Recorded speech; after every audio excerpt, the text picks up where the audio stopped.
인플루언서가 꿈인데 10,000명이 안 넘어가지고 지금 2,000명밖에 안 돼요. 이게. 야, 그 2,000명 많은 거요. 뭐가 많어? 너 몇 명이냐? 나 한 400명?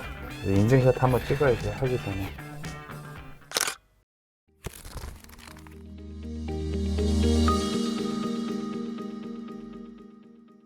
우리 신한금융투자 이제 PB 인 그 네. 윤석윤 팀장. 아, 진짜 오랜만에 모셨는데. 네. 우리 와이스트릿 초창기에. 네네. 진짜 초창기에. 구독자 그때 네. 몇 명 있지도 않았을 때였죠. 초창기 아니라 1호라고 해주십시오. 네, 그러니까 외부 출연자로는 1호 네, 출연자였던 네, 네. 우리 윤석윤 팀장님을 거의 지금 한 1년 반 만에 모셨습니다. 네. 와주셔서 감사합니다. 네. 영광입니다. 그때랑은 그래 좀 달라진 것 같나요, 느낌이? 이제 앞으로 뭐 떠오르는 성장주 아닙니까? 아, 그렇습니다. 예. 이제 그 믿어 의심치 않습니다. 냉철 TV 구독자를 넘어섰기 때문에 아, 냉철이 형 분발하셔야겠는데. 진짜 PB가 무슨 일 하는 사람인지 모르시는 분들 계시겠다 생각해보면 그렇죠. 예. 프라이빗 뱅커. 예. 그냥 개인 자산 관리, 전반적인 개인 자산 관리를 한다라고 좀 생각하시면 될 것 같고요. 자산 관리. 네. 네네. 그래서 저는 쉽게 이런 말씀을 드려요. 그 미술관이나 박물관의 큐레이터가 있잖아요. 그리고 우리가 유통업체 이런 데 보면 MD들이 있거든요. 아, 상품 같은 걸 진열해주고 상품을 소싱해오고. 그렇죠. 예. 그러니까 PB도 저는 거의 똑같은 일이라고 생각을 하는 게 이제 항상 고객들한테 좋은 상품을 제공할 수 있어야 되고 좋은 포트폴리오를 제공할 수 있어야 되고 그래서 이게 전시가 잘 되려면은 사람들이 좋아할 만한 그림들이나 작품들이 잘 있어야 되잖아요. 네. 그러니까 투자도 마찬가지죠. 그러니까 수익률이 잘 나려고 하면은 이제 그렇게 좋은 상품들을 갖춰줘요. 그러니까 그런 일들을 한다라고 좀 이해하시면 될 것 같습니다. 자산 관리인이라는 이름을 쓰는 사람들이 많죠. 있죠. 심지어 그 유튜브에도 많아요. 그러니까 뭐 문신하신 분들도 나와갖고 본인이 이제 자산 관리를 해주겠다 이런 분들 많거든요. 보통 보험하신다는 분들이 자산 관리라는 걸 많이 하시고 그다음 네. 최근에 유튜브 쪽은 저도 잘 모르겠네요. 지금 우리가 이야기하는 거 이제 증권사에 네. 소속이 되어 있는 PB. 네, 맞습니다. 그렇죠. 이제 증권사 직원, 네. 정직원. 네. 네. 정직원입니다. 근데 올해 네. 뭐 더 잘 아시겠지만 주식시장이 너무 힘들어가지고 네. 조금 우리 주변에 계시는 분들한테 네. 좀 그런 걸 이겨내는 이야기 네. 극복하고 또 어떻게 해야 되는지 좀 조언 좀 많이 좀 부탁드릴게요. 아, 제가 뭐 드릴 수 있는 말씀은 충분히 다 드리고 가야죠. 아 근데 이렇게 표정이 밝지? 요즘 안 힘들어요? 아, 어렵죠. 뭐 주식 투자 뭐 다 지금 뭐 재밌는 장은 아니잖아요. 그렇죠. 아, 사실 속은 문드러지고 있습니다. 그냥 다 방바닥에서 이러고 기어가고 있어요 지금. 혹시 저 올해 저 수익률 좀 여쭤봐도 됩니까? 수익이죠? 네. 아까 말씀드렸잖아요. 그래서 조금 얘기 좀 해줘요. 아. 자세히. 현재 오늘 누적으로 말씀을 드리는 게 맞겠죠? 저희가 9월 15일에 찍고 예, 있습니다. 대략적으로 러프하게 아, 그러니까 예. 윤석윤 팀장님의 고객님들 기준으로 기준으로 안 나오시는 분들은 마이너스 10% 안짝이신 것 같고 예. 뭐 제 개인적인 기준으로는 한 마이너스 5% 정도 되는 것 같습니다. 예. 상대 수익률은 굉장히 좋은데 네, 원래 남들 많이 벌 때 많이 못 벌었어요. 네, 지키는 전략으로 또 하고 있기 때문에. 겸손을 몇 년 정도 됐죠? 투자를 한 지가? 투자는 뭐 입사한 지는 2008년도에 입사했는데 예. 이제 투자를 그래도 좀 스타일을 바꾸고 본격적으로 한 거는 뭐 2013년도 정도부터니까 예. 그때 기준으로 한다라고 하면 거의 이제 9년 뭐 이 정도 됐다라고 그 뭐 한 보여지거든요. 연평균 수익률로 따지면 어느 정도 되는 거예요? 2014년도 기준으로 하니까 잘 나올 때는 한 30% 초반까지도 나왔었는데 연평균으로? 네, 연평균으로. 평균으로? 네, 연평균으로 30%한 초반 정도 나왔었는데 지금은 많이 떨어져서 한 20% 초반 정도 돼요. 근데 초반이면 이거 일단은 뭐 어마어마한 거지. 자금 사이즈도 있고 뭐 다른 뭐 제도권이나 기관 이런 분들은 원체 사이즈가 크시니까 그런데 뭐 저희는 뭐 계좌 단이 뭐 그렇게 큰 상황은 아니니까 뭐 자금 사이즈도 있고 그리고 이게 지금 당장 뭐 20% 30%하면 되게 크게 느껴지는데 이게 또 암흑기가 있어요. 이게 그쵸, 한 그쵸. 2, 3년 동안에 연평균이니까. 예, 그쵸. 예. 그러니까 저도 이렇게 쭉 지난 거 보니까 한 3년 동안 10% 초반 정도를 또 했었더라고요. 네. 그러고 나서 이제 또 또 안에 있는 종목들이 또 뭐 수익이 나기 시작하면 또 계단식으로 또 상승하는 거니까 어쨌든 지금은 한 20%한 초중반 정도가 보이고 있습니다. 그러니까 사실 연평균 수익률을 이제 장기간에 걸쳐서 평균 냈을 때 두 네. 자릿수를 달성한다는 게 진짜 힘든 쉬운 거잖아요. 건 아니죠. 예.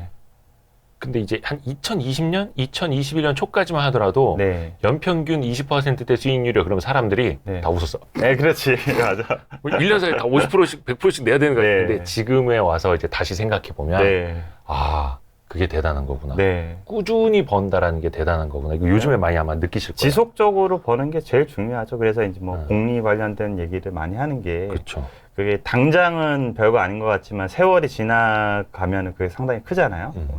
근데 이제 고객들 상황 얘기를 좀 여쭤보고 싶어요. 예를 들어서 네. 좀 오랫동안 같이 해온 고객분들도 계실 거고 그렇죠. 최근에 만난 고객분들도 계실 거고 네네. 좀 상황들이 좀 어떤지. 일단은 지금 사실은 그 코로나 이후에 예. 고객분들이 좀 유입이 있으셨었는데 음. 이제 그분들은 상승장만 경험을 했거든요. 왜냐면은 동학개미. 상승장만 경험하다 보니까 최근 이 1년 하락장을 견디기가 좀 매우 어려우셨을 것 같아요. 어려워하시는 것 같고. 예, 그래서 경험이 부족하다 보니까 이제 그런 분들은 좀 힘드신 것 같고. 네. 그리고 수익이 나셨다고 하더라도 기본적으로 자기 원금이 고점이에요. 그렇죠. 항상 최고점이 내 본전 같지. 예, 계좌 잔고의 그 최고점이 그냥 본전으로 생각을 하기 때문에 거기서 깎이게 되면은 이제 또 좀 괴로워하시는 것 같고. 그걸 이제 놀부 계산법이라고. 예, 근데 아마 뭐 사실 우리도 마찬가지긴 한데 그쵸. 이해는 하죠. 예, 충분히 이해는 한 거고. 그 다음에 이제 학습 효과로 인해서 이제는 하도 유튜브도 그렇고 뭐 미디어에서도 이제 많이 빠졌을 때 매수하고 견뎌야 돼 이제 이런 것들 학습 효과는 되어 계신데 이제 제가 이제 작년부터 올해서 한 2번 정도 문자를 드린 적이 있거든요. 예. 지금은 좀 많이 빠졌으니까 네. 여유 자금이 조금이라도 있으시면은 입금하셔라. 그러면은 이게 머리로는 이게 쌀 때 사야 되는 걸 알지만은 그쵸. 네. 실질적으로 입금을 하시는 분들이 되게 소수예요. 그렇죠. 힘들죠. 전 제가 있거든요. 10만 원, 100만 원이라도 하셔라. 네네네. 조금이라도 하셔라 그랬는데 실질적으로 그걸 지키시는 분들은 많지 않으시죠. 네. 항상 그러니까 책 보면은 네. 공포에 사야 된다. 네. 탐욕에 팔아야 된다 하는데 네. 다 알아. 네. 책 10권도 읽었어. 네. 네. 근데 실질적으로는 힘들죠. 안 아는 되죠. 것과 행동하는 거가 그만큼 어려운 거예요. 또 경험도 많이 부족하시고, 근데 이제 그런 것들은 이제 충분히 좀 단련하는 시간이죠. 그래서 지금 최근에 결국은 다 좀 괴로워하시는 분들이 대부분이라고. 근데 지금은 힘들고 괴로운 게 정상입니다. 네. 근데 이걸 이제 넘어서고 나면 또 좋은 시절이 분명히 또 오니까. 오죠. 언제 올지 모르겠지만. 근데 이런 이야기를 대표적으로 이제 증권사 PB분들이 하잖아요. 네. 그러면은 고객분들이 그렇게 받아들이시는 분들이 있어. 저거 자기네 수수료 수익이라든지 네. 자기네 실적 쌓으려고 네. 그러는 거다. 네. 그리고 심지어 어떤 분은 여기 나오셔서 네. PB를 죽이고 싶다. 사실은 사람인지라 뭐 PB도 사람인지라 뭐 PB뿐만이 아니라 뭐 매니저들도 그렇고 그렇죠. 뭐 다 사람인지라 의도 자체가 뭐 나쁜 게 있겠습니까? 당연히 잘 하려고 하는데 솔직히 그런 부분도 있게 뭐 반성해야 될 부분 반성해야 되겠지만은 예. 근데 제 고객들은 알아요. 원체 제가 매매를 많이 안 해서 수수료 이런 거는 생각 안 하실 거예요. 이런 그 내용을 웃으면서 말하면 회사에서는 안 좋아하잖아요. 회사에서는 막 네. 매매 많이 시키고 수수료 수익을 올려야 되는데. 우리 회사는 안 그렇습니다. 진짜? 네. 오, 좋네. 좋은 신한금융 투자입니다. 일단은 저는 이제 장사를 하려고 하면은 당장에 그런 수수료 수익이 중요하겠지만은 뭐 자산을 늘리는 게 더 중요하잖아요. 예, 예. 근데 진짜 안타까운 게 네. 저도 십수년 동안 반복적으로 봐온 건데 항상 시장이 이렇게 안 좋으면은 네. 거래량이 확 줄어들고 네. 최근에 주식 투자 시작하신 분들도 역시 주식은 하는 게 아니구나. 네. 주식 투자는 패가망신의 네. 지름길이구나 이러면서 아예 시장을 떠나버리시잖아요. 그렇죠. 네. 저도 고객분에서 뭐 일부 좀 이탈은 있으셨어요. 그래요? 예, 무서워서 못하겠다라고 수익이 나셨는데도 불구하고 네. 나가셨어요. 그래요? 그래서 제가 그때 이제 무슨 말씀을 드렸냐면은 아마 그분은 지금 나가신 다음에 잘 되셨다고 생각하실 거야. 왜냐면은 본인이 나간 다음에 시장이 하락을 더 했으니까. 근데 저는 대호 기자님도 잘 아시겠지만은 어려운 시기를 겪는 사람이 또 큰 돈을 벌어요. 그렇죠. 예, 그래서 이 과정은 저는 피할 수 없다라고 생각하거든요. 예. 결국은 인내하시고 참으셨던 분들이 결국은 나중에 또 그만큼 결실을 맺을 거라고 저는 봅니다. 그것도 저는 학습이라고 보는데 네. 너무 아픈 사랑은 사랑이 아니었음을 약간 이런 느낌으로 네, 네. 너무 아픈 그 마이너스 수익률 구간은 네. 학습이 아니었음을이라고 생각하시는 분들도 계실 수 있어요. 그렇죠. 뭐라 해야 되나? 좀 아예 주식 투자를 안 해보셨던 분들이라든지 네, 네. 이제 좀 해볼까 하는 분들이 네. 처음으로 상담을 오는 경우도 있잖아요. 있죠, 있죠. 그게 이제 2020년에 엄청나게 많았고 예, 분명히 이 어려운 시장이 지나면 네. 한 코스피 한 2,600, 700 가잖아요. 네. 슬슬 올 것 같아요. 근데 그런 분들한테는 어떤 이야기 주로 해주세요? 일단은 제일 중요한 게 시장 변동성에 대한 이야기를 꼭 드려요. 네. 왜냐하면 지금처럼 이렇게 이탈하시는 분이 안 계셨으면 좋겠으니까. 네네네. 시장이 늘상 오를 수는 없잖아요. 우리가 장기적으로 놓고 보면은 뭐 우리가 뭐 부동산이나 주식이나 채권을 가지고 장기 수익률을 이렇게 막 비교하는 자료들이 있잖아요. 네. 있는데 장기적으로 주식은 우상향한 거는 맞아요. 네. 근데 바로 다이렉트로 가지 않잖아요. 변동성이 있잖아요. 그래서 항상 주식은 오르내릴 수가 있고 계좌의 잔고도 항상 플러스가 될 수도 있고 마이너스가 될 수도 있다는 거에 대해서 충분히 그 변동성에 대한 이해부터 시켜드리죠. 언제든지 내가 참 좋아 보이고 좋아 보이는 가격에 샀지만은 마이너스가 충분히 날 수도 있다. 하지만은 그 마이너스가 났을 때 대응을 하고 견딜 수 있는 어떤 그런 부분에 대해서 일단은 먼저 말씀을 드리죠. 이거는 진짜 그 많은 분들이 공통적으로 이야기해 주신 것 같아요. 그 네. 변동성 자체를 네. 인지하고 이해를 해야 된다. 그게 제일 중요한 것 같아요. 그래야지 시장을 안 떠나요. 그런 부분에 대해서 일단은 먼저 말씀을 좀 드리고 이제 또 초보 투자자분들 같은 경우는 저는 될 수 있으면 이제 비싼 주식을 하지 마시라고 이제 말씀드리죠. 이제 밸류에이션이 비싼 것들. 뭐 밸류에이션이라든지 뭐 차트가 급등해 있다라든지 이런 것들은 사실은 좀 이게 초보 투자자들이 감당하기에는 어려운 부분들이 있으니까 조금 시간이 걸리더라도 조금 싼 주식들, 그러니까 싸다라는 거는 시장에 소외를 당했다는 건데 가지고 있으면 재미가 없을 수도 있겠지만은 그래도 좀 그걸 가지고 있는 좀 훈련을 좀 하셔야 된다라는 부분을 말씀드리죠. 앞에서도 대표적으로 이제 PB들 치고는 네. 조금 매매 회전이 많지 않다라고 네. 이제 말씀을 해주셨는데 네. 제가 이제 윤석윤 팀장님을 좋아하는 거는 네. 막 단기 수익률이라든지 네. 어떤 뭐 모멘텀 매매라든지 네. 이런 거를 되게 지양하시고 네. 네. 저 가치 투자, 네. 싼 주식, 네. 소외되었지만 언젠가 빛을 네. 볼 주식, 약간 이런 쪽으로 조금 더 상대적으로 안전한 투자, 네. 꾸준히 버는 맞습니다. 투자를 지향하셔가지고 네. 그런 측면에서 저도 이제 좀 좋아하는 측면이 있거든요. 내가 말씀하신 그 전자에 해당하는 거를 제가 잘하면은 그거 저도 했죠. 예, 잘 못하니까 저는 제가 잘하는 쪽에 그 다음에 수익을 내고 좀 지킬 수 있는 쪽에 치우치다 보니까 그걸 하고 있는 거고 분명히 그 앞단에 있는 것들을 잘하시는 분들이 계세요. 계시죠? 예. 이른바 이제 선수. 예, 정말 있으신데 이제 초보 투자자들이 처음에 와서 그분들을 따라 하신다는 건 어려운 부분이 있기 때문에 좀 난이도가 낮은 투자부터 하시라는 걸 말씀을 좀 드리죠. 그거 진짜 중요한 네, 얘기입니다. 네. 그러니까 요거는 이제 완전 개인 투자자 예로 네. 개인 투자자들의 주식 수익률에 영향을 미치는 것들이 좀 있을 거 아니에요. 네, 요인들. 네. 좀 몇 가지만 좀 정리 좀 해주세요. 이게 사람들이 좀 착각을 많이 하는 게 예.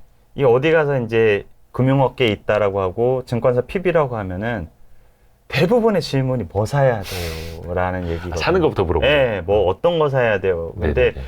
이게 잘 아시겠지만은 특정 종목을 어떻게 잘 피킹한다고 해서 이제 부자가 되거나 뭐 수익률이 되게 많이 나는 게 아니에요. 그러니까 리서치를 꼭 잘해야지 수익률이 많이 나는 부분이 전 아니라고 생각하거든요. 그러니까 제가 최근에 좀 좋아하시는 투자 정말 잘하시는 네네네. 분이시고 좋아하시는 분인데 이제 그런 말씀하시더라고. 수익률은 리서치 곱하기 투자 철학이다라는 말씀을 이렇게 하는 건데 네. 대부분의 이제 사람들 자체가 리서치 의존도가 되게 높은 거거든요.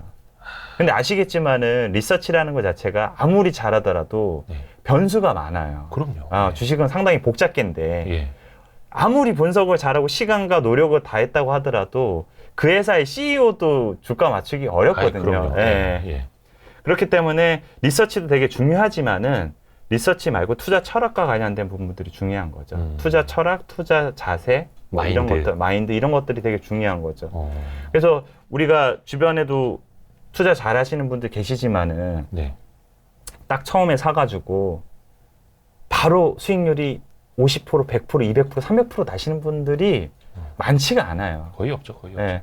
주변에서 이제 종목 하나에 좀 집중하셔가지고 부자 되신 분들도 좀 있잖아요. 있죠. 근데 있기는. 그분들을 곰곰이 한번 생각해 보세요. 네. 보면은 사면서부터 플러스 나와서 간 사람들이 거의 없어요. 사서 제가 아시는 분들은 제가 처음 만났을 때 이분이 하여튼 10억 초중반의 자산이었는데 지금은 100억대 자산 넘어가셨는데 네. 이분을 100억을 넘게 하신 자산, 100억을 넘어가게 한 종목이 하나가 있어요. 네네네. 근데 그 종목이 제가 알고 있기로 마이너스, 이 사람이 산 평균 단가에서 마이너스 60%까지 갔었거든요. 이분은 이게 집중 투자하셨어요, 여기. 근데 예. 60%를 견디셨어요. 마이너스 60%를 견뎠다고요? 견뎠어요. 야. 견디고 거기서 몇 배가 난 거죠. 그래서 여기서 중요한 게 뭐냐면은, 아니 물론 리서치를 잘한 부분도 있겠지만은 네. 이분이 그 주식시장의 메커니즘이라든지 그다음에 견뎌야 되는 거 뭐 이런 네, 것들 뭐 본인만의 철학들이 있었을 거 아니에요. 네. 이제 그런 것들이 없었다라고 하면은 충분히 손절을 하고 포기를 할 수도 있는 상황이었는데 그 뒷단에 있는 것들이 좀 탄탄하게 받쳐주고 있으니까 평가 손실이 그렇게 나더라도 견딜 수 있었다라고 생각이 좀 들거든요. 그건 전적으로 리서치의 영향뿐만이 아니라 이분들의 마인드가 좋았다라는 거죠. 예. 이쯤에서 댓글이 달릴 것 같은 거를 제가 대신 여쭤볼게요. 네. 그분이 누군지는 안 여쭤볼 테니까 네, 그게 네. 어떤 종목인지는 좀. 그게 매지온이었어요. 네. 매지온이 바이오의 가치 투자 종목이라고 그랬었어요. 그때 현금성 그게 자산도 많았었고. 약간 가치 투자자들이 많이 이제 몰려 네. 있었던데 네. 지금은 좀 많이 상황이 어려운. 네, 지금은 어려웠죠. 어쨌든 그분은 그걸로 성공을 하신 거죠. 와. 그 다음에 어떻게 되셨는지 저도 잘 모르겠지만. 야, 근데 게다가 바이오주 마이너스 60%를 견딘다라는 거는 정말 바이오즈뿐만 아니라 지금 에코프로 같은 경우도 상당한 수익률이 났잖아요. 네네네. 근데 에코프로를 제가 처음에 14년도, 15년도에 만났던 한 분이 계신데 네. 초창기 전기차 관련된 것들을 되게 보셨던 분이거든요. 네네네네. 그분도 에코프로를 가지고 상당히 고생을 했었어요. 집중 투자했었는데 뭐 마이너스 60%까지는 아니어도 마이너스 한 3, 40%까지도 났었을 거예요. 네. 근데 그걸로 끝내는 뭐 한 4, 5배 수익 보시고 나오셨는데 와. 그 다음에도 훨씬 많이 갔죠. 네. 네. 네. 그래서 지금 여기서 말씀드리는 게 리서치가 다라고 말씀드리는 게 아니다라는 거죠. 그쵸. 아무리 좋은 종목과 이런 걸 알려주더라도 어려운 시기에 참지 못하시는 분들은 그 열매나 그 과실을 못 다 먹죠. 그렇죠. 리서치라는 거는 어제 다룰 수 있고 내일 다룰 수도 네, 있고. 충분히. 네. 그렇죠. 뭐 세계 경제도 훅훅 바뀌는데 네, 네. 뭐 기업이라고 안 그러겠습니까? 주가는 더더욱이 그러고. 설사 리서치가 옳았다고 하더라도 시장이 인정을 안 해줄 수가 있어요. 그런 경우가 많잖아요. 못 믿고. 그렇죠. 네.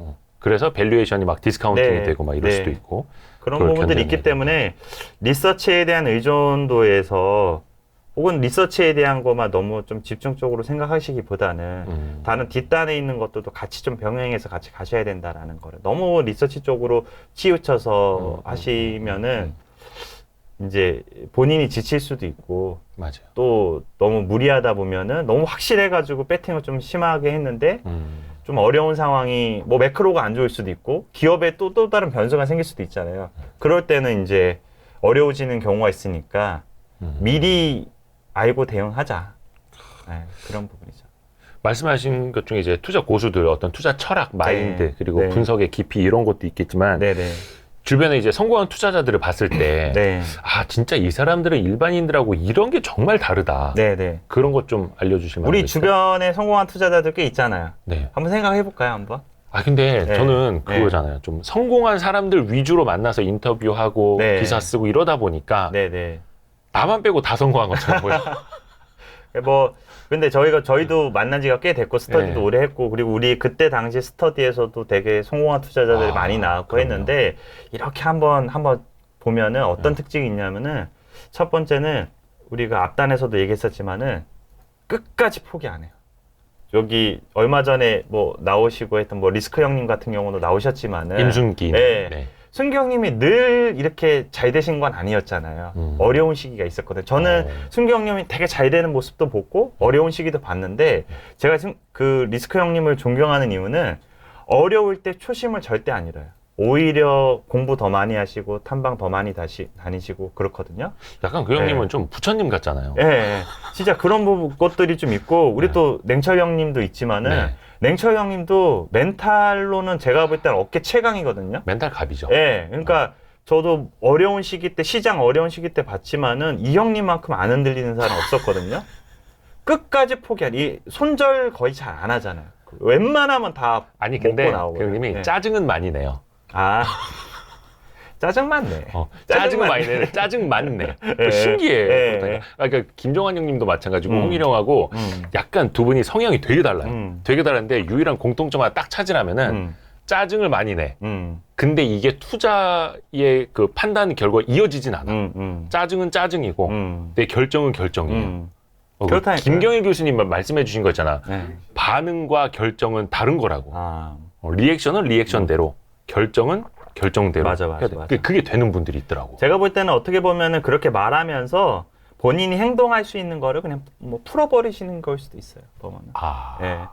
그러니까 실질적으로는 에이 다 팔아버리고 싶어 하지만은 그렇게 해버리면서 일단은 판단은 이성적으로 하는 거죠. 또 이렇게 보면은 대부분 다 긍정론자들이야.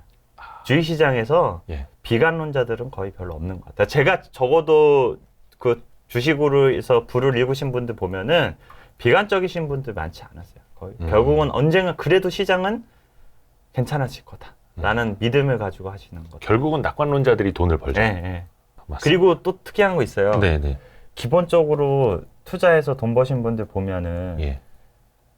자기 색깔이 다 있어. 맞죠? 그렇죠. 자기 것. 예. 자기 색깔들이 좀 뚜렷한 사람들이 약간 아주 집요하고 그런 이게 고집스럽고 그런 것들이 좀 있어요. 맞아요. 그런데 또 특이한 게 뭐냐면 이 사람들이 그 자기 그 생각 안에서만 갇혀 있지 않아요. 자기 색깔이 뚜렷하게 있어도 항상 귀를 열고 마음을 열고 다른 사람 의견에 경청을 해요. 그러니까 그런 사람들이 스터디 나오고 하는 거예요. 그냥 그렇죠. 본인 색깔 확실하면은 그냥 본인만 투자를 그냥 골방에서 본인만 하면 되잖아요. 네. 맞잖아요. 네. 근데도 자꾸 모임 활동하고 이렇게 하시면서 다른 사람 얘기를 충분히 듣는 거를 그냥 게을리하지 않아요. 그런 것들이 좀 있는 것 같아요. 뭐? 제일 중요한 거 있죠. 네, 네, 무조건 열심히 하는 게 중요한 게 아니라 이 사람들이 네. 옳은 판단을 하려고 그 노력을 많이 한다는 거죠. 네. 투자에 있어서 옳은 판단을 하기 위해서 보내는 시간들이 꽤 많은 것 같아요. 그게 이제 다른 사람 얘기를 경청을 할 수도 있고 뭐 책을 많이 볼 수도 있고 그렇지만은 판단을 할 때는 본인이 좀 이성적으로 옳은 판단을 하려고 좀 노력하는 것 같아요. 그래서 지금 뭐 지금 쉽게 막 떠오르는 것들은 성공한 투자자들이 뭐 이런 것들을 조금 잘하시는 분들이지 않나 싶습니다. 약간 좀 자기 관리일 네네. 수도 있고. 네네. 맞습니다. 네. 우리 윤석윤 팀장님이 친절하게도 네. 그 개인 운영하는 그 텔레그램 방을 통해서 네네. 이제 그 구독자들의 질문을 대신 받아와 주셨어요. 네네. 아, 이거 친절합니다. 이런 거. 잘했죠. 예. 네. 그래서 진짜 개인 투자자분들이 궁금해할 만한 네네. 질문들. 네네. 그제 한번 정리를 해서 네네. 질문을 드릴게요. 네. 이제 종목을 찾아야 되는데 발굴을 나도 하고 싶은데 네네. 이거 어떻게 리서치를 하고 어떻게 찾아야 되느냐. 네. 되게 막연한 질문이기는 한데 네, 맞아요. 이거 많이들 궁금해하시더라고요. 네. 근데 이게 예.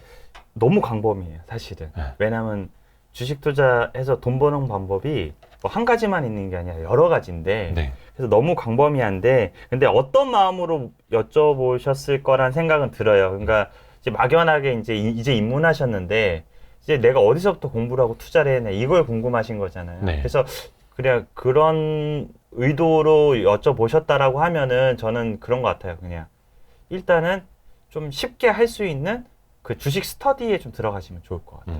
내 개인적인 좀 역량이 부족하지만은 좀 집단지성을 살리면은 실력이 좀 상향평준화 되는 것들이 있잖아요. 네. 예. 종목을 또 기업을 하나 놓고 분석을 하다 보면은 내가 미처 분석하거나 생각하지 못했던 것들도 있으니까 그런 걸 좀 통해서 좀 집단지성을 좀 살렸으면 좋을 것 같고 그다음 이거는 사실은 전문 투자자이신 분들도 상당히 부지런히 하시는 건데 네.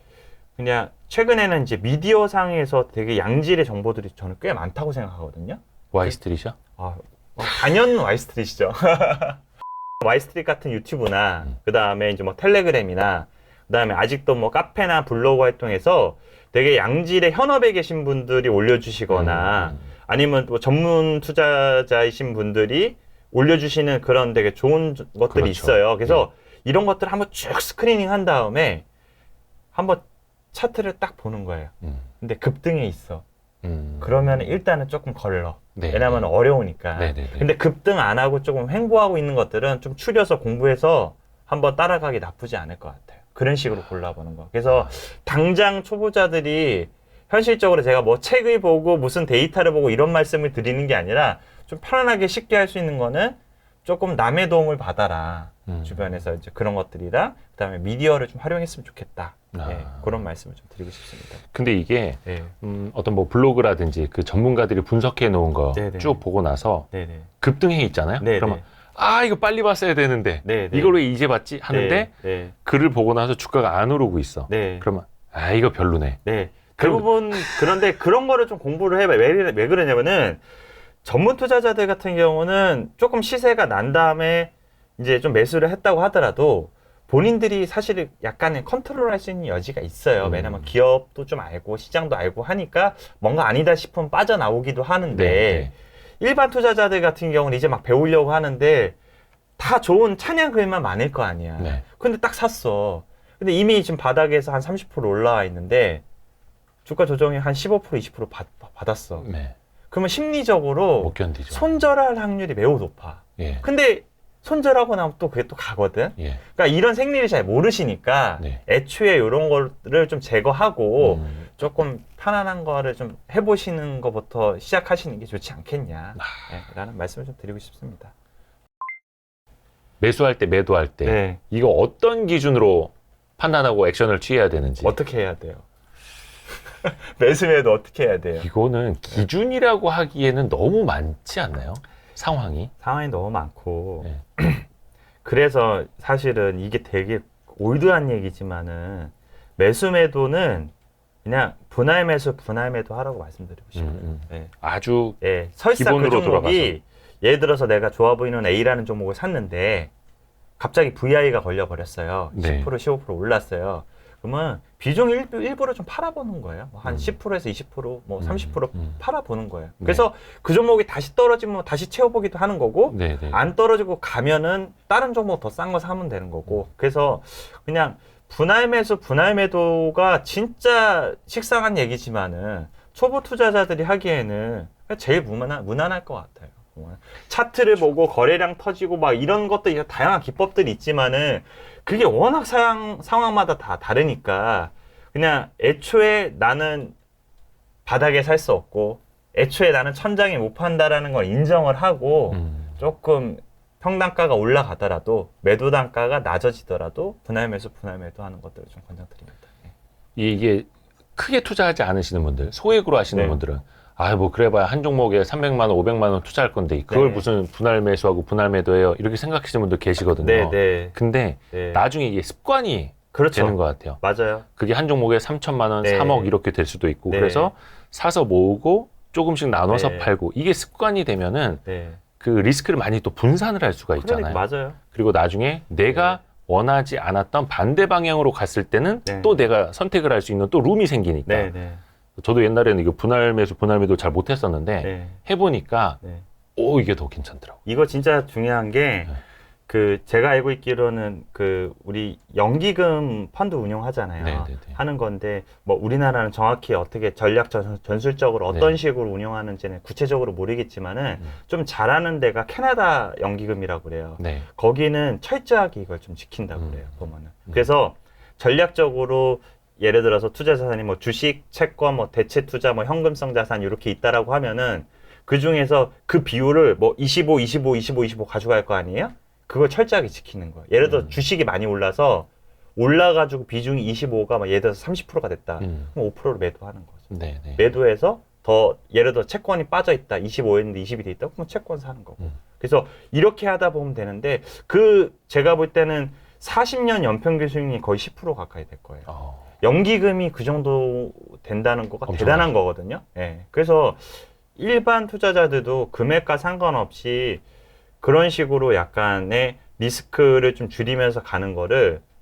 당장 짧은 시간으로 놓고 봤을 때 이게 별거 아닌 것 같지만은 말씀하신 것처럼 이게 훈련이 되고 되게 긴 시간을 가져가게 된다라고 하면은 꽤 수익률이 괜찮을 거라고 저는 보여집니다.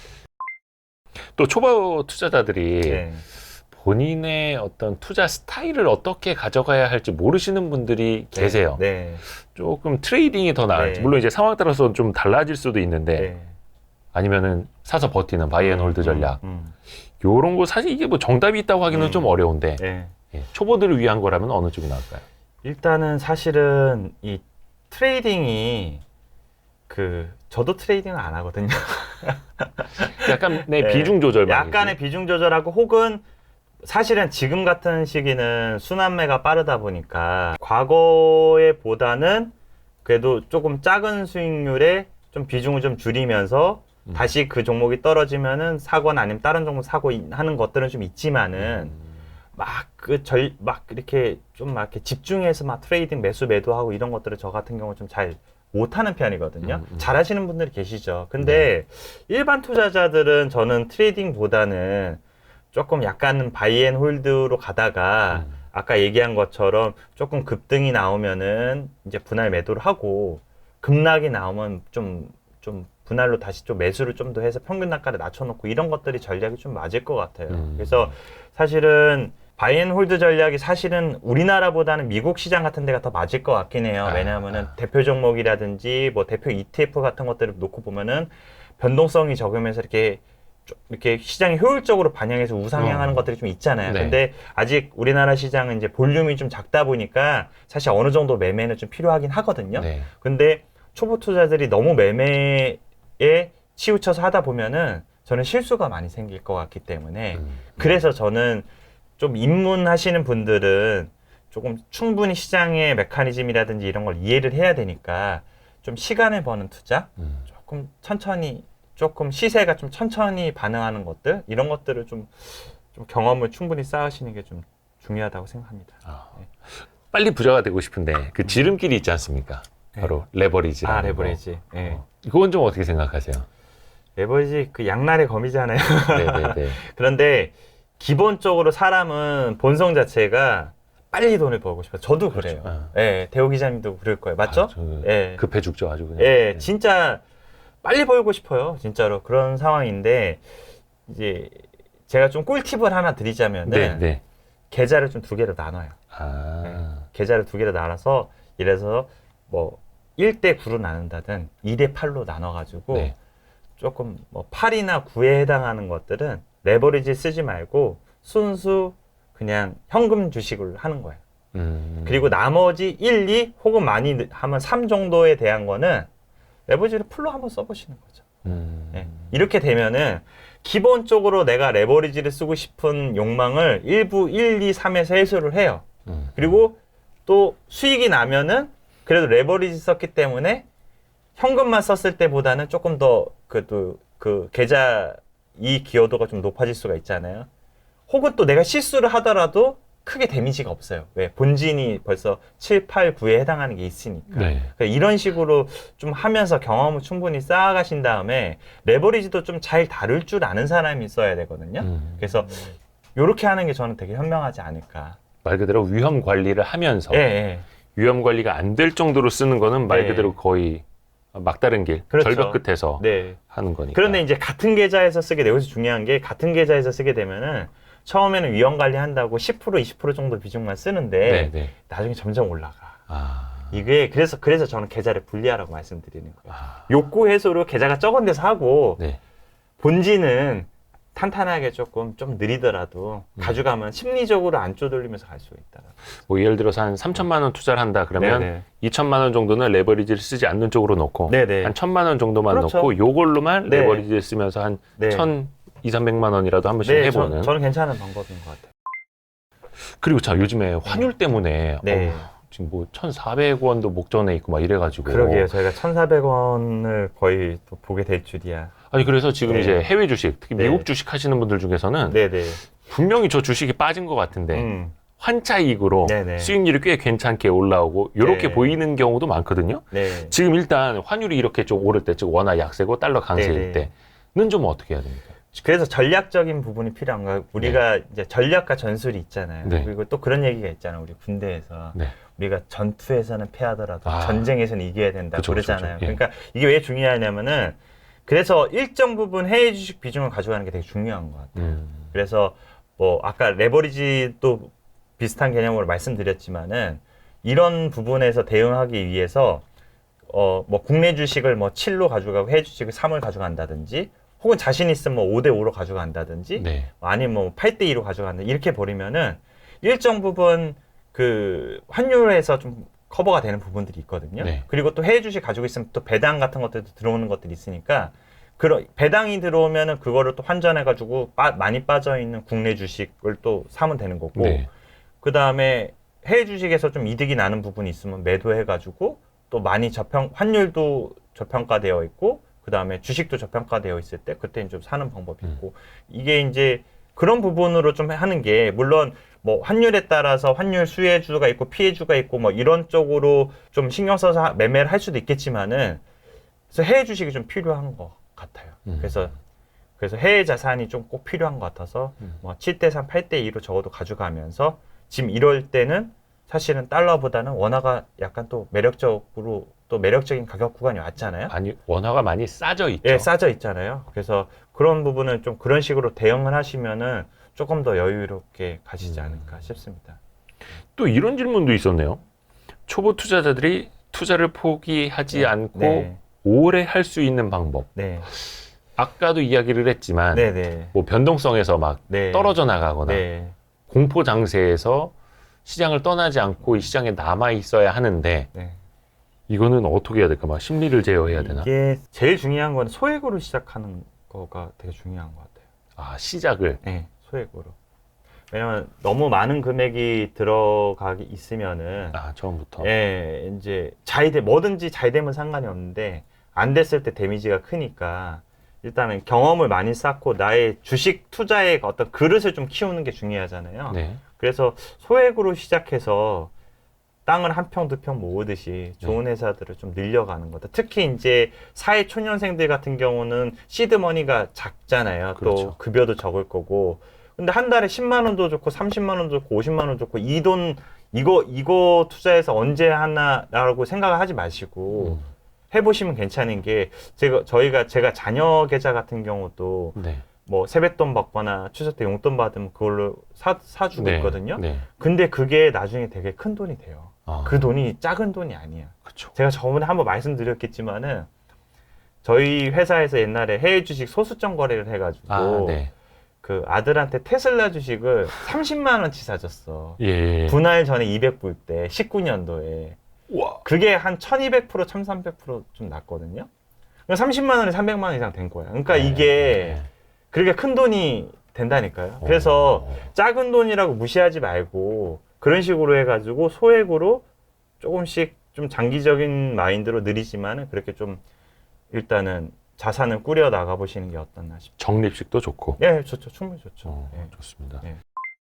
많은 분들이 개인 투자를 하면서 굳이 다 직접 투자를 할 필요는 없잖아요. 그렇죠. 전문가들에게 맡기는 것도 하나의 방법인데 그래서 뭐 펀드를 운영하는 자산운용사도 있고 뭐 자문을 많이 해주는 투자 자문사도 있고 거기 이제 랩 상품이라는 것도 있고 그런 분들을 위한 좀 조언도 좀 해주세요. 저는 운용사의 일부 자금을 맡기는 거에 대해서는 뭐 저도 긍정적으로 생각을 하고 저도 고객분들을 매칭을 해드리고 있거든요. 대신에 이제 본인이 그 운용사라든지 자문사를 검증하기 어려우니까. 그래 어떻게 골라야 되는 거예요? 좀 전문가들이랑 좀 상의를 충분히 해서 추천을 좀 받기를 좀 권장드립니다. 일단 본인이 직접 하는 것보다는 좀 충분히 시간을 갖고 운용사나 자문사에 대해서 좀 조사를 한 다음에 하시는 것들을 좀 권장드리고 있습니다. 그러니까 그 과거의 수익률도 중요하고 그렇죠. 평판도 중요하고 투자 철학 같은 것도 좀 봐야 되고 중요한 거는 그 투자를 총괄하시는 분이 어떤 분이신지가 아는 게 되게 중요한 것 같아요.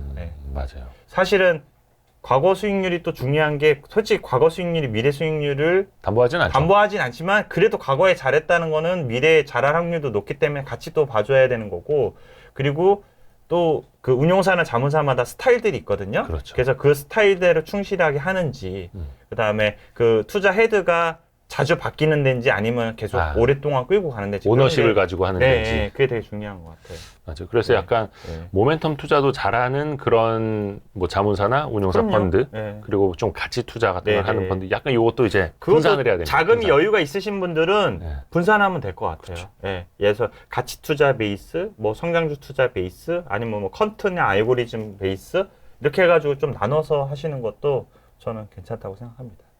또 이제 직장인들이 이런 고민 많이 하세요. 네네. 직장 생활도 해야 되고 네. 집안일도 좀 해야 되고 네. 또 이제 여성분 같은 경우에 육아, 네. 그렇죠. 남자들도 육아를 해야지 참. 네. 아무튼 남자도 육아해야죠. 열심히 그래서 하고 있습니다. 현실적으로 좀 힘든데 네. 그런 분들은 좀 어떻게 하면 좋을지 조언 좀 해주세요. 사실은 직장 생활이 되게 소중하거든요. 우리 뭐 직장 생활 해보셨? 여기가 직장이죠. 여기죠. 아, 네, 또 바뀌셨으니까. 지금은. 예. 직장 생활 되게 중요하죠. 왜냐면 어쨌든 나의 생계를 책임지고 있고 안정적인 캐시플로우가 발생을 하잖아요. 그렇기 때문에 사실 일이 침범할 정도로 투자에 매진한다는 것 자체가 사실 좀 무리할 수가 있기 때문에 그래서 저는 좀 느리지만은 좀 시간을 버는 투자를 했으면 좋겠죠. 아까 얘기한 뭐 레버리지를 과도하게 쓴다거나 아니면 트레이딩을 한다거나 아니면 당장 뭐 갑자기 목돈을 투자를 해서 한다거나 이렇게 된다라고 하면은 그냥 본능적으로 일을 할 수 있는 시간이 뺏기게 되고 심리적으로 쫓기게 돼 있으니까 조금 시간을 버는 투자 천천히 그래서 롱텀하게 보고 좀 저렴하지만은 2, 3년 기다리면 수익이 좀 나올 수 있는 것들 있잖아요. 네. 뭐 예를 들어서 성장 기업은 아니지만은 사이클 기업으로서 지금은 바닥이 있지만은 결국은 한 번은 또 사이클이 와서 또 좋은 시기에 올 만한 기업들 뭐 이런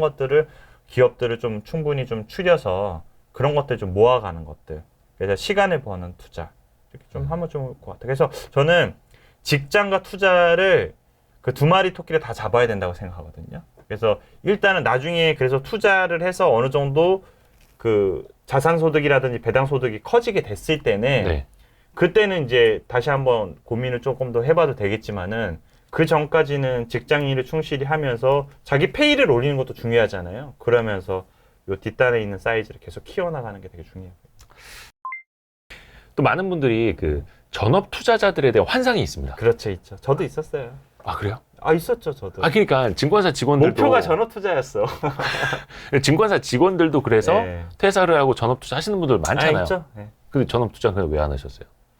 아직 돈을 많이 못 벌어요. 에이, 되게 이제 윤석윤 팀장님이 겸손해서 그런데 자산이 이제 저랑 동갑이거든요. 근데 자산 규모가 어마어마합니다.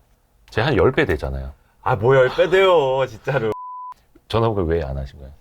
일단은 사실은 처음에는 저도 그때 투자가 제일 잘 됐으니까 14년도, 15년도 이럴 때가 네.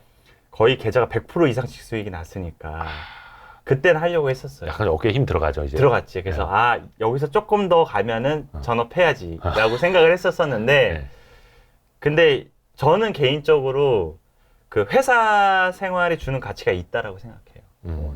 같이 회사 동료들이랑 같이 일을 하고 또 회사라는 그 타이틀을 갖고 일을 하고 뭐 이런 것들 자체가 주는 여러 가지의 유무형 그 가치가 저는 있다라고 생각을 하기 때문에 이제 그게 중요한 것 같고 그러니까 전업이라고 하면 저는 전업하신 분들 많이 봤거든요. 네. 뭐 50억 되고 100억 되셔가지고 뭐 제도권에 계시다가 나가셔가지고 하시는 분들도 봤지만은 저는 그분들 생활이 그렇게 행복해 보이지만 않아요. 제가 진짜 가까이서 봤을 때. 네.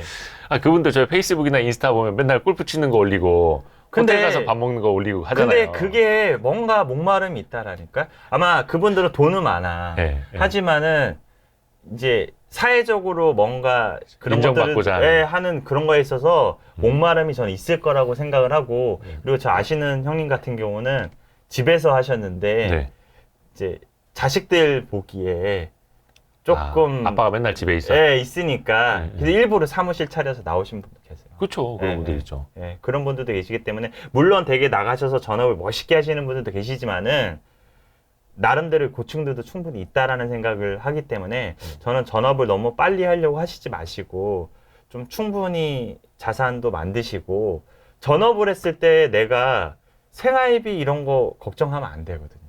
아, 그렇죠. 예. 그 일정 수준 이상이 예. 되어야. 예. 근데 사실 어진간하게 돈이 많지 않은 이상은 생활비로 뭐 한 달에 500만 원, 1000만 원씩 계좌에서 빼는 게 쉬운 게 아니에요. 그러니까 장이 좋을 때는 상관이 없는데 그렇죠. 안 좋을 때. 특히나 지금처럼 장이 어려울 때 이거 팔면 안 돼. 분명히 이거 수익 날 거야. 그런데도 그거 생활비 빼려고 한다는 것 자체가 매우 어려울 수가 있어요. 그리고 그렇죠.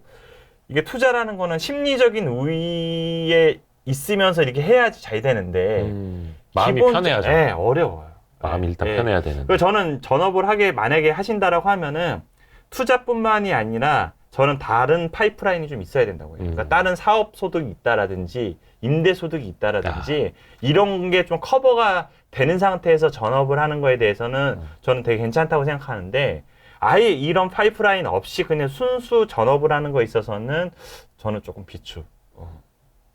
한 50억, 100억 가지고 전업 투자하는 거는 뭐 괜찮을 수 있지만. 네네. 저는 50억도 사실은 뭐 집이 있는 상태인지 없는 상태인지 금융자산만 50억. 저는 근데 다른 파이프라인이 없다라고 하면 50억 가지고 저는 이렇게 그렇게 그래요? 권장해드리고 싶지 50억으로도 안 돼요? 예. 이게 사람이 안 그럴 것 같잖아요. 근데 전형적으로 은퇴하신 분들이 이제 20대부터 해서 한 60살까지 열심히 일을 하셔가지고 은퇴를 하셨어요. 네네네. 그래서 집도 있으시고 자산도 있으셔. 네. 근데 소비를 못 하세요. 왜 못 하는 줄 알아요?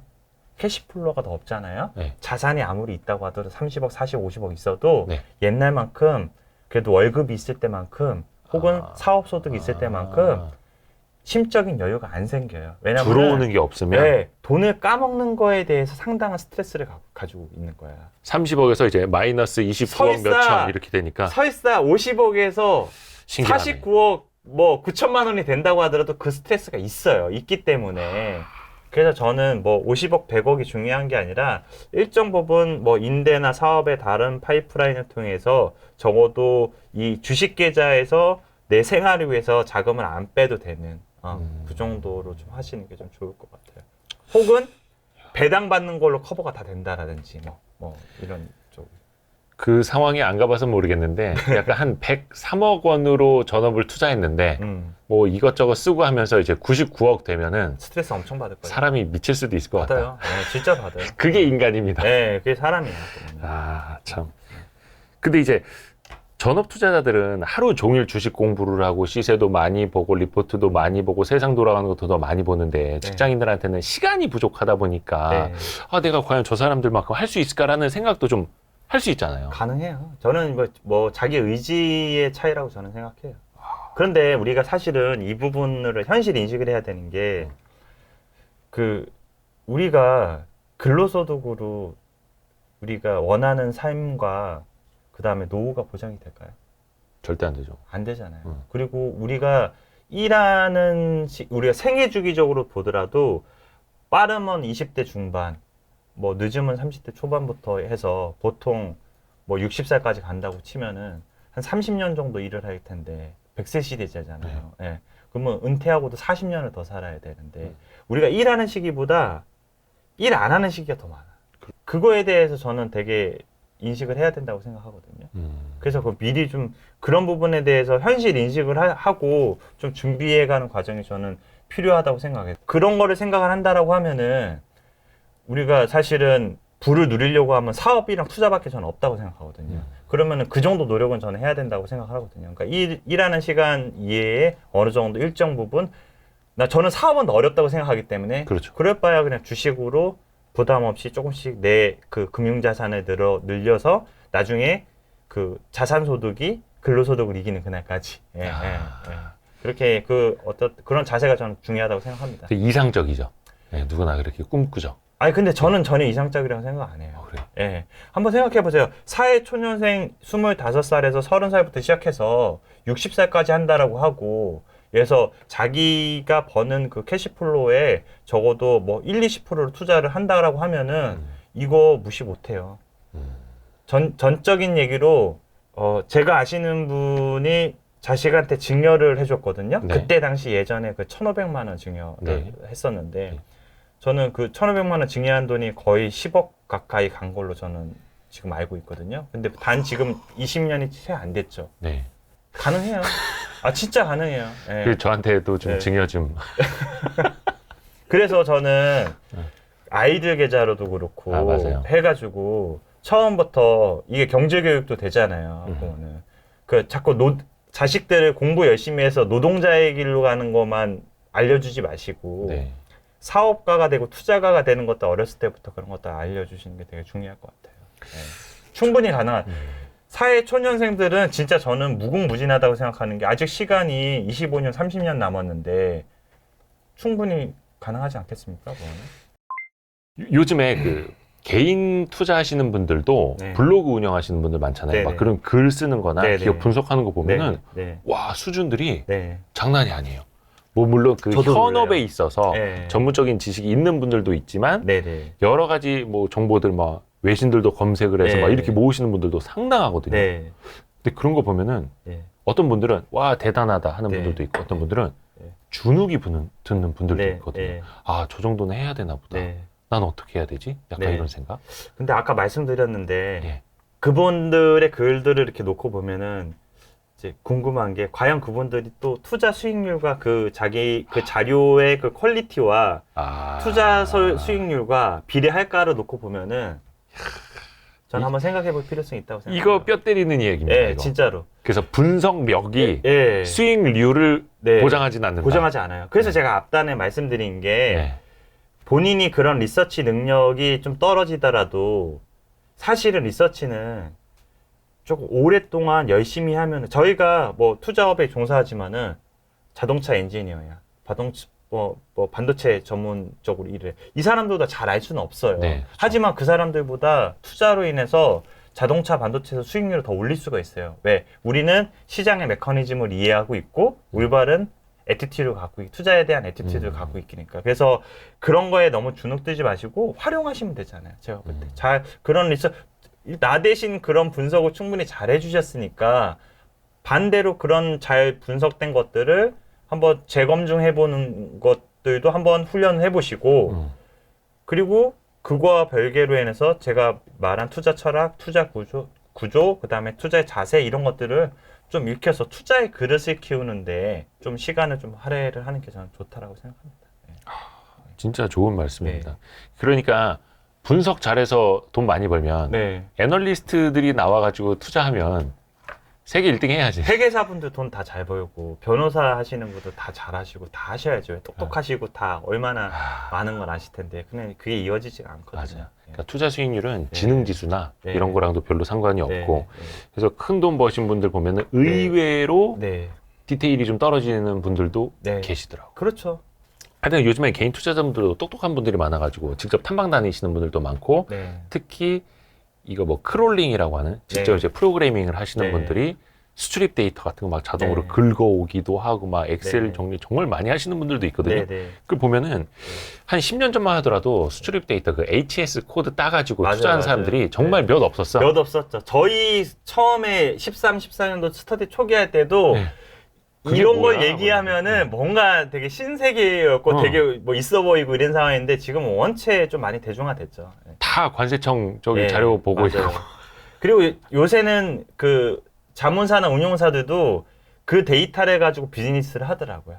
아, 예, 그 데이터를 또 가공해서 판매를 하기도 하고 그쵸. 그 데이터를 가지고 운용하는 데 쓰이기도 하고 그래서 뭐 도움이 되는 건 사실이지만은 많이 좀 대중화된 것도 우리가 좀 인지를 해야 된다라는 거죠. 네. 그러면 어떻게 해야 될까요? 뭔가 네. 항상 정보에서 이제 앞서 나가려고 많은 사람들이 노력을 했었는데 네네. 그게 결국에는 돌고 돌아서 대중화가 돼버리잖아요. 네네. 그러면 이때는 투자를 어떻게?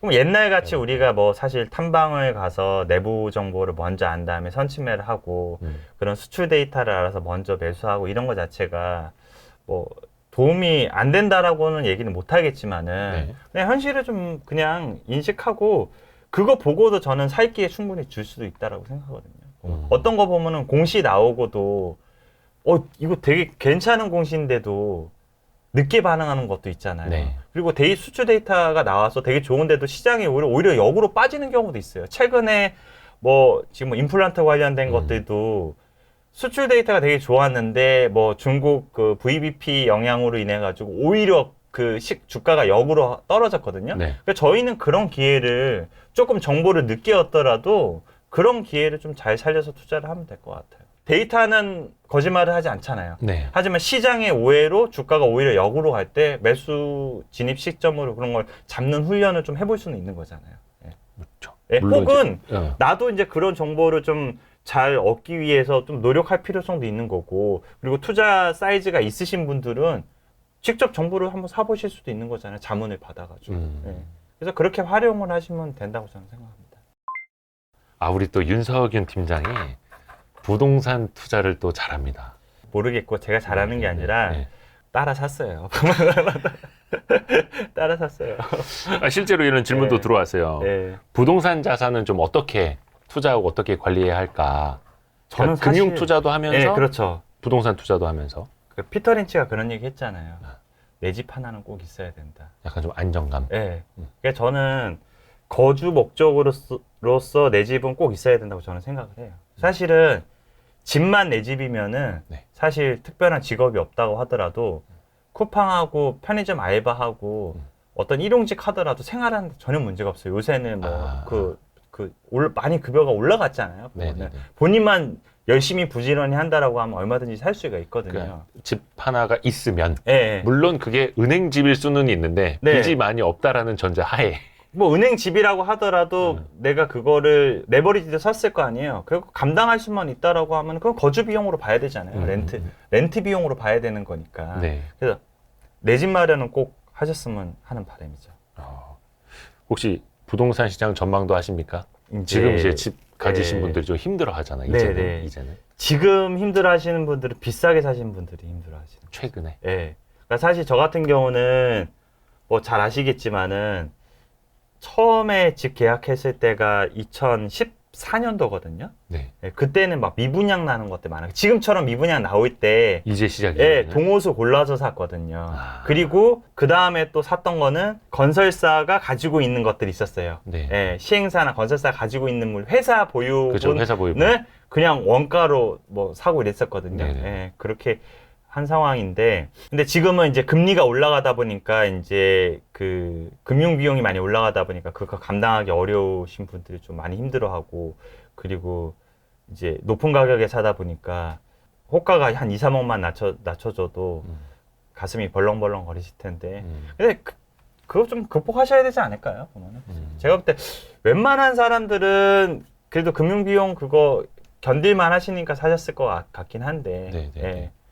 뭐 그건 과정을 좀 지나가야지 된다고 생각을 하고 있고, 근데 이제 지금 일단은 여러모로 부동산이 상승하기에는 지금 조금 어려운 상황이, 일단은 금리가 많이 튀었고, 그래서 지금 대출금리 같은 경우가, 미국 같은 경우도 제가 오늘 기사 난 거 보니까 6%대 모기지가 나온다고 하는데, 저는 국내도 지금 그 정도 된다고 생각, 5%에서 6%대 나온다라고 보여지거든요. 그래서 그거를 일단은 감당을 하는 사람들이 결국 또 살 거기 때문에, 근데 많지 않을 거 아니에요. 그렇다 보니까 그런 부분에서 좀 어려울 수도 있을 것 같고, 그 다음에 지금 윤석열 정부 이후에 지금 아직까지 본격적으로 여러 가지 이슈로 뭐 분양하거나 이런 것도 물량이 많이, 주택 공급하는 것들이 나오죠. 그 계획되어 있는 거 많이 있잖아요. 그럼 결국은 공급이 많이 늘어나게 되면은 또 거기에 대해서 뭐 가격 저항이 좀 있을 수도 있기 때문에 이제 그동안 또 많이 올랐잖아요. 그래서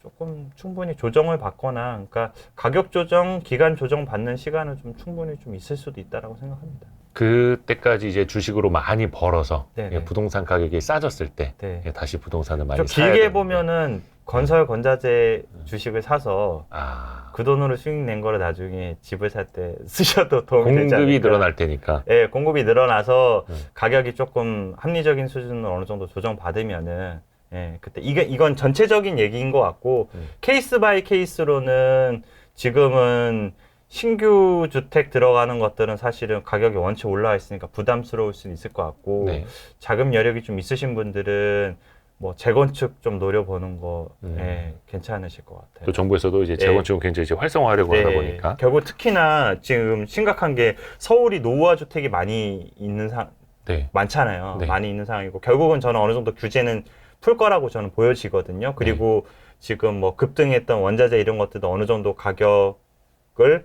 뭐 합리적인 가격으로 찾아갈 거라고 보여지고 금리 같은 경우도 지금 단기간에 이제 급등하다 보니까 PF라든지 이런 것들이 사업이 좀 섰는데 예. 이제 금리나 여러 원자재 뜬 것들이 좀 적응을 하고 사이트가 좀 괜찮은 그 위치나 이런 사업성이 나오는 것들은 이제 시작을 할 건데 네. 예, 그렇게 그런 관점에서 놓고 본다라고 보면은 실거주 목적으로 좀 케이스 바이 케이스로 조금 조정받는 재건축 같은 거 30년 전후 된 것들 뭐 이런 것들은 한번 뭐 노려보셔도 나쁘지 않을 것 같습니다. 좋습니다. 제가 부동산 전문가는 아닌데 그냥 제 개인적인 짧은 소견으로 말씀드렸습니다. 부동산으로 많이 벌었으면 전문가죠. 요즘에 그러면 큰손 투자자들은 좀 어떻게 하고 있는지도 좀 이야기해 주세요. 사실 투자를 공격적으로 하진 않고 지금 아마 절세 채권이나 예. 그다음에 그 뭐 발행어음이나 단기 사채 이쪽으로 많이 가셨어요. 단기 자금 쪽으로. 대부분의 자금들이 이동을 했어요. 지켜보는 약간 거죠. 안전지대로 살짝 빠져 있는 건가요? 빠져 있는 거죠. 예. 근데 여기서 진짜 우리가 저기 하는 게 예.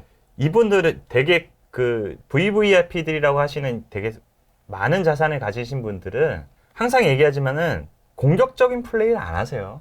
아, 그죠. 원체 크니까 지키는 게 우선이니까. 지키는 게 우선이에요. 지키면서 절세하고 지키는 전략으로 가는데 이게 오랫동안 하시니까 이 수익이 실수를 크게 안 하시잖아요. 이런 분들이. 네. 그러니까 계속 수익이 나시는 거예요.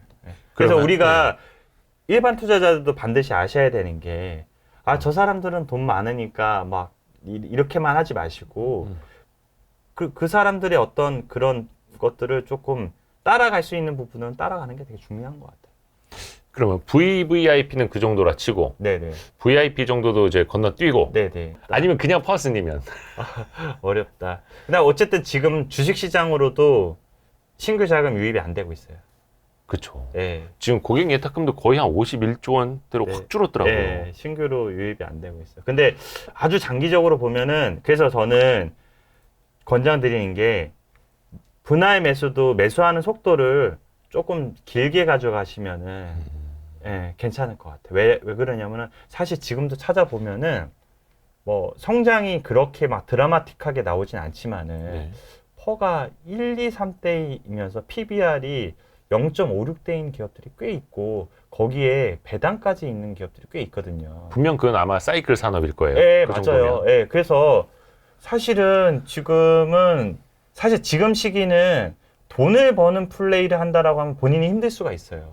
지금은 지키거나 내년이나 장이 좋아졌을 때 수확하려고 하는 포지션 구축을 가지고 조금 롱텀한 마인드로 가져가는 게 중요할 것 같아요. 당장 이거를 뭐 올해 안에 내년 초에 이렇게 돈을 벌려고 마음 먹으면은 무리하게 되고 심적으로 또 시장이 그렇게 받쳐주는 시장이 아니잖아요. 물론 아주 일부 종목과 일부 테마들이 그 시세가 많이 나오긴 했지만은 뭐 그거는 또 우리들이 그렇게 다 쫓아갈 수 있는 상황은 아니니까 그러면 지금 우리가 할 수 있는 것들이 뭐냐고 보고 봤을 때 돈을 빨리 벌고 싶은 이런 마음들도 조금은 좀 내려놓으면서 이제 미리 장이 좋아졌을 때 다시 안정이 되고 또 좋아졌을 때 좀 충분히 수익이 날 수 있게끔 예를 들어서 분할 매수를 뭐 한 달 동안에 할 거 있으면 지금은 3개월, 6개월을 잡고 하시는 게 뭔가 이게 적립식이 되는 실적으로 거겠죠. 왜 그러냐면은 싸져 있는 자산들이 있으니까 기업들이 있으니까 사실은 이게 주식시장이니까 그렇지 퍼 1, 2대가 나온다는 게 쉬운 건 아니잖아요. 그렇죠. 오늘 솔직히 일반 투자자들이 저는 뭐 어렵게 할 필요 없이 PER이나 PBR 개념만 잘 알고 계셔도 저는 장기적으로 투자하는 거 나쁘지 않다라고 생각하거든요. 일부 전문 투자자신 분들이 그런 얘기예요. 야 맨날 싼 거 사봐라 그 맨날 오르냐 얘기하는데 저는 그런 거 몇 년째 하고 있잖아요. 나쁘지 않아요. 몰라요. 그러니까 예를 들어서 한 3년 정도 사이클이 있는 산업에 마음 먹고 한 1년 동안 내가 분할 매수를 한다. 그러니까 다 분할 매수하고 나서 좀만 기다리면 이제 사이클이 또 와요. 그거 와요. 진짜로. 그래서 그게 시간을 버는 투자고 초보 투자자들이나 소액 하시는 분들이 욕심 내려면서 시장을 충분히 경험하면서 하기 좋은 게 그런 투자인 것 같아요. 또 그 사이에 또 여러 투자를 하는 그 방법들도 익히시고 경험도 익히시다 보면은 조금 더 세련돼질 거 아니에요? 그런 것도 계속 키워나가는 거죠. 어떻게 첫 시간을- 술에 배부르겠습니까? 아까도 제가 말씀드렸지만 저희 계좌도 제가 뭐 연평균 수익률이 20%대 뭐 좋을 때 30%대라고 말씀드렸지만은 그 전에 한 3년 정도가 10% 초반대였다니까요. 그걸 참았다는 거예요. 그때 좋았던 사람들도 많았을 거예요. 뭐 30%다, 50%다, 100%다 이런. 근데 그걸 참았잖아요. 내가 잘하는 데서 내가 확실한 수익을 노리려고 했던 거지. 내가 모르는데 뭔가 이렇게 말랑말랑한 걸 하려고 하진 않았다는 거죠. 그리고 이제 많은 분들이 또 하고 있는 생각 중에 하나가 가치 투자자들은 별로 손절을 안 할 것이다 라는 생각들을 좀 하거든요. 그 다른 분들은 어떠신지 모르겠는데 네. 저는 잘 못해요. 안 하는 게 아니라 손절을 잘 못해요. 버텨요? 네, 버텨요. 어지간하면 버팁니다. 제가 주력으로 가지고 있었던 종목이 저도 마이너스 한 50%까지 났었어요. 근데 그거 안 팔고 있었으니까. 네. 근데 그게 수익 잘 나올 때는 한 130%까지도 났었으니까. 그러니까 주력이 그러니까 가장 네. 비중이 큰데 비중이 많았던 주력 종목 중에 하나인데 와. 그게 코로나 때 마이너스 50% 정도 갔었거든요. 아, 뭐 코로나 때 거의 다 그랬죠. 네, 그때. 마이너스 50 몇 프로까지 갔었는데 예. 근데 버텨요. 대신 이제 약간 이런 거는 있었어요. 그러니까 현금이 없어. 네. 근데 확실하게 좀 좋아 보이는 기업이 생겼어. 네. 그럴 때는 상황 봐서 매력도가 떨어지는 기업을 우리가 뭐 리밸런싱이라는 거 네, 하잖아요. 네, 종목 네, 교체한다고 네. 하잖아요. 그런 경우는 좀 있긴 있는데 그게 많지는 않아요. 웬만하면은 처음에 손절할 만한 회사를 될 수 있으면 조금 안 고르는 편이에요. 네. 애초에 비싼 네. 걸 안 사니까. 설사 2, 3년 기다리더라도 결국은 그거 본전 이상 오거든요. 싸게 사는 거. 네, 그래서 아주 그냥 징그럽게 싼 걸 좋아하고 그래서 싸게 사야 되는 제 거고. 손님들이 그런 얘기를 해요. 네. 아, 계좌에 왜 이렇게 마이너스만 있냐고. 그러면 제가 그동안 이익 실현했던 거를 쭉 뽑아 드리거든요. 그런 거 놓고 보면은 손절한 종목이 거의 없어요. 다 이익 내고 판 거지. 그리고 그 저한테 오신 시점 대비해서 어느 정도 자산이 늘어있는 거를 보여드려요. 근데 고객들은 지금 당장 잔고만 보고 마이너스 난 거만 보는 거예요. 그래서 저랑 되게 오랫동안 하셨던 그 좀 어르신이 계신데 네. 그분이 그런 말씀 자주 하시는데 그럴 때마다 제가 보여드려요. 보면은. 손절은 잘 안 하는 편인데 아예 안 하는 건 아니고 정말 매력적인 종목이 생기면은 뭐 갈 수도 있죠. 그런 거에 대해서는 뭐 이렇게 크게 뭐 나쁘다고 생각은 안 하는데 대체적으로 손절을 많이 안 한다는 표현보다는 잘 못한다는 표현이 좀 맞을 것 같아요. 그렇기 때문에 손절을 잘 못하기 때문에 손절을 안 하더라도 버틸 수 있는 종목들 위주로 포트를 맞습니다. 구성하려고 노력을 하는 거죠. 끝내기 전에 네. 지금 이제 2022년 9월 중순 네. 즈음부터 길게 본다면 어느 쪽으로 투자를 하면 좋을지도 이제 PB로서 이야기를 좀 해주세요. 우리 처음에 시장 전망이나 네. 종목은 안 하기로 했으니까 잘 모르겠습니다. 그거는.